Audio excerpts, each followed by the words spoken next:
Well, my name is just para-DOX, aka Jeremiah Gill. That's my government. And we are at the new Media Expo in Las Vegas at the Rio Hotel. And we were here to speak at a panel on 3 ways to build your massive, unique community. I think we might have the unique down, but the massive was part of that promoting that they decided to add to the name to get a bunch of people in the thing. It was a pretty good session. I gave them a lot of nuts and bolts on how to actually build your community.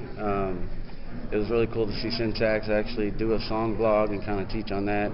And then Jason, Sketch the Wreck, who I should not have messed up his name right now since, he's the one with the camera, did a good presentation on some of the stuff he's done and whatnot. So.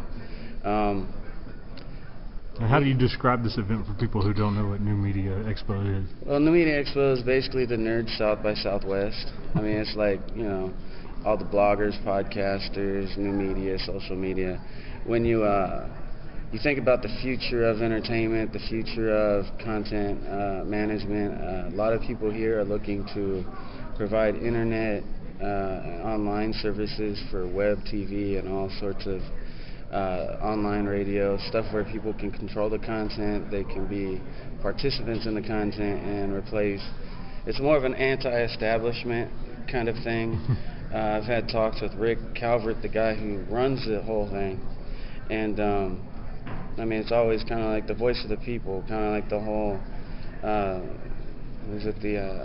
the Arab Rise, the Arab Spring was a social media based thing, and it's really the point of this is to be a voice for the people, a voice for change.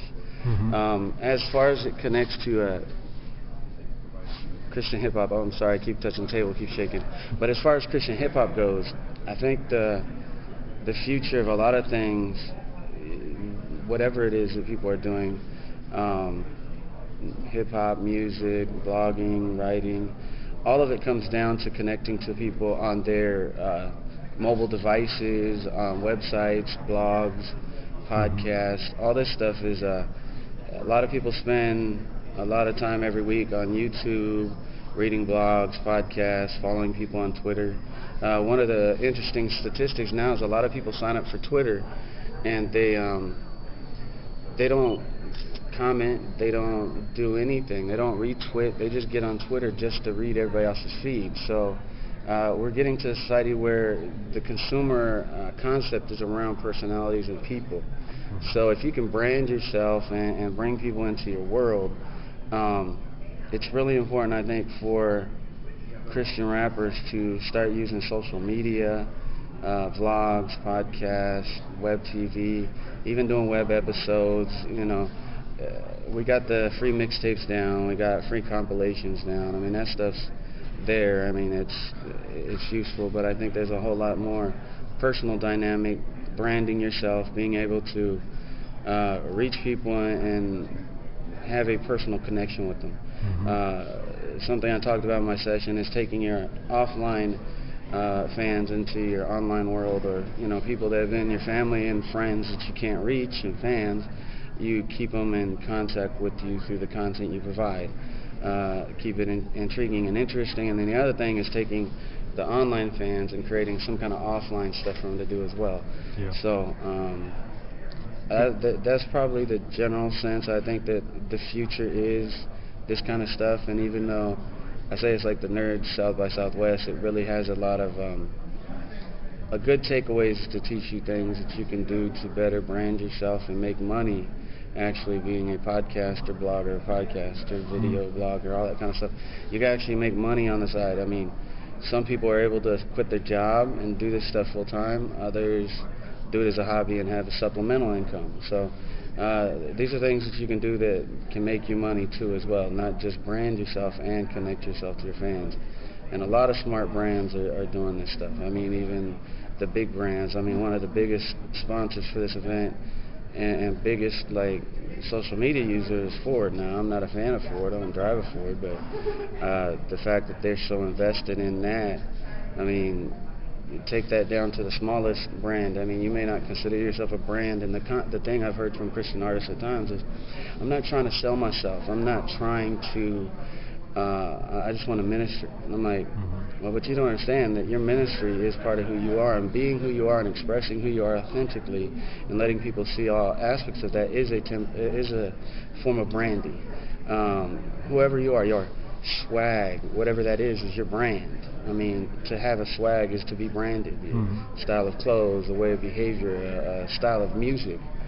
So you should embrace that and use it for your benefit instead of reject a part of your own personality and have a hard time connecting with yourself and your audience with a desire to be authentic, but then you come off as inauthentic because being not true to yourself and hiding part of yourself to say it's ministry. It is ministry, but your whole life should be ministry. So, and that's how I see it. So, have you seen who are some people that are in our community who you think do kind of get this or starting to get it and do it well? Well, I mean, number one is Slums82. No, I mean KJ52. I'm sorry, I'm joking. And Jonas Arantino, if you see this, I'm kidding, dude. You know me. Anyways, it's all good. But it'll be all right. I mean, we'll pray through it. Anyways, he's really good at doing the video. He's done a whole bunch of different adventures. I mean, when it comes to this, you mentioned like the video where you can select the different things. That's one thing. Yeah, the choose your own adventure kind of video. Choose your own adventure video. But see, he's the #1 selling Christian hip hop artist for a reason. And another thing is he does the Freestyle Fridays. He does a video blog, and he basically has Twitter and Facebook and stuff provide him with the content. And so he's engaging people every week. Yeah. And they get to see him be goofy, be silly, and mess up. I mean, but that's just kind of who he is. And again, it's part of his swag and his brand. He was always underground, but then he went mainstream. But at the same time, he still kept that I can freestyle off anything, flow off anything, and he's brought that with him. And he's definitely the suburban youth group rapper's favorite friend. I can't say that he's ingratiated himself to the hood. I think there's people who are definitely crossing over and doing a lot more with the music world, like Dissel and Lecrae. They're going #1. I was surprised at Propaganda's last album and how well that sold, even they were giving away free. So, I mean, there are artists that necessarily aren't grasping the concept. Giving away an album for free is definitely a way of using social media. And that's part of the concept of Humble Beast that I liked. Before they started out, they were going to do the album free and then have it for sale and, merchandising. Because merchandising and concerts a lot of times is where the real money is in the real music industry. Because real artists in the music industry don't make money off their albums. That's a marketing tool to provide money for the executives in the company. So, like artists, if they want to make money, they have to perform and merchandise and stuff like that.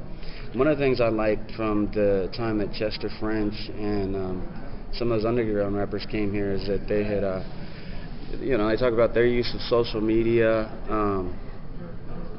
whether it be giving away album content or interactive things, giveaways, contests, and stuff like that.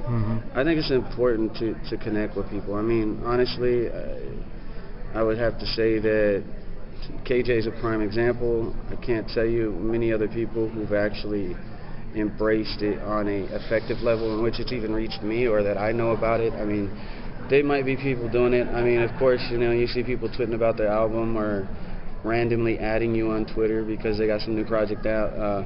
That's not really a good way of doing stuff. It's good to I have to say, Jafia Life had a blog that I follow. He randomly writes on, and then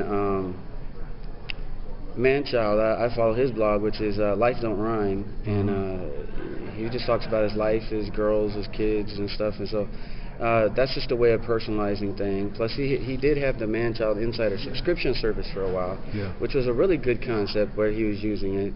And of course, I don't know why I mentioned this before, but Syntax and the song blog concept is a very engaging way to cross two parts of his dynamic. One is the world in which he deals with legal matters, since he's got a law degree, and the other is he's a hip-hopper. So, I mean, he takes social content and he provides a relevant short cap of the news in sometimes a pithy, funny, and interesting way. So, I mean, Syntax, I love the... And writes a rap song about a serious news topic once or twice a week. Yes, I mean, like, to me, he's... I love that. You know, I eat that up. You know, it's in my RSS feed. I'm always checking that out. I'm always interested in that. I mean, you know, he hits news content while it's relevant. If you're a radio programmer, if you have a podcast within Christian hip hop, please start hitting up Syntax for his whatever with the week you're going to publish a show. Hit him up for whatever the most recent song blog is, and play it. Because one, you'll have a newscap presentation in it, and I just think it's a real good thing to promote.